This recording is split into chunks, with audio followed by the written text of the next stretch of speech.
Super தலைப்பு. சிறுகதை. நேர்மையின் மறுபக்கம். பார்ட் 1. நேர்மையை வாழ்க்கையின் தூணாகக் கொண்டு வாழ்பவர். தனது அப்பாவின் வழியை பின்பற்றி நேர்மை இருந்தால் எல்லாம் சாதிக்கலாம் என்பதே அவனின் நம்பிக்கை. ஆனால் வாழ்க்கை அவனுக்கு ஒவ்வொரு முறையும் சவாலாகவே வருகிறது. தனது நண்பர்கள், உறவினர்கள் கூட இப்போது அவனை பழிக்கிறார்கள். நேர்மையாயிருந்தா வியாபாரம் ஓடுமா? உன் நேர்மை பாதை உன்னை ஏமாற்றத்தான் செய்யும். ஒரு நாள் மகேஷ் ஒரு பெரிய வேலைவாய்ப்பு பெறுகிறான்.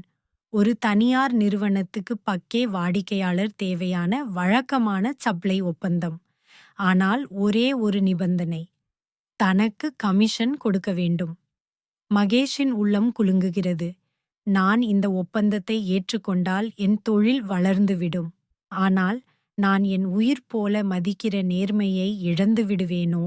அவன் உறுதியுடன் மறுக்கிறான்.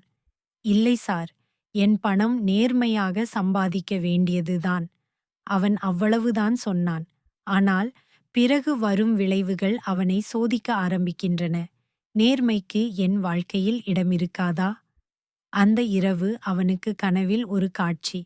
ஒரு கரிய நிழல் அவனது அருகில் நின்று சொல்கிறது, நீ ஒரு வாசலை மூடினாய், ஆனால் நான் திறக்கப் போகும் வாசல். நேர்மையின் மறுபக்கம்.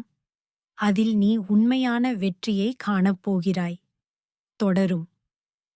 பாக்ட் 2 இல் மகேஷ் எப்படி சோதனைகள் கடந்து நேர்மையிலேயே உச்சத்தை அடைகிறான் என்பதையும், மறுபக்கம் என்றால் என்ன என்பது ஒன்றும் பரிசும் உள்ள ஆழமான முடிவாக வரும். தொடரலாமா?